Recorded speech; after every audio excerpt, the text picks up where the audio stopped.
this week's Keeping It Real, Cam Marston shares a little bit of his family's history and maybe a bit of his family's future.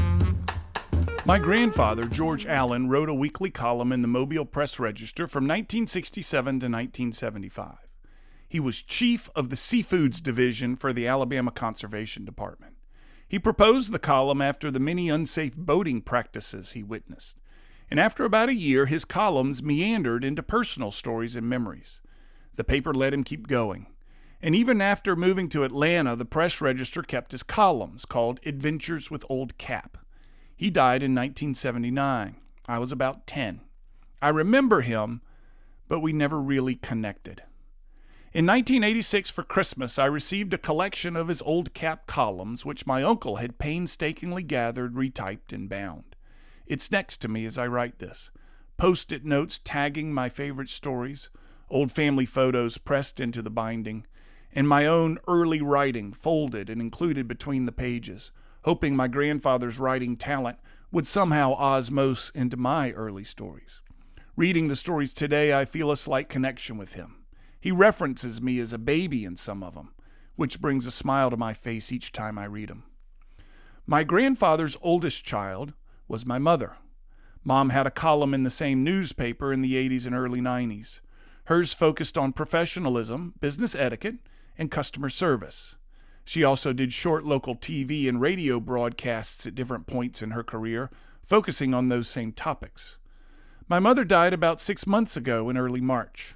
Lots of the kind notes I received said that my mother will live on in me, like I suppose my grandfather lived on in her and now in me through her. At the time, it all sounded like mystical mumbo-jumbo.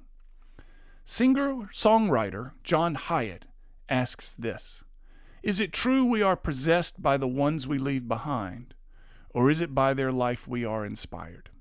I think it's both. And that's partly why I write and record these commentaries. It's hard to put into words how much I enjoy doing them and why. It's been a complete surprise. I feel the spirit of my mother and my grandfather as I write. The family tradition makes me feel like I can, and to a degree, that I should write them. And like I said, I can't quite explain how much I enjoy it. I get to express myself, tell stories, and I'm keeping the family tradition alive. Friday afternoon, my phone rang. It was my college daughter calling from Oxford, Mississippi. Dad, she said, I just got out of class and I had to tell someone what just happened. I turned my paper in on Monday, and today the professor read it to the whole class. He said it was so good he had to read it, and he's going to try to find a publication in town to print it.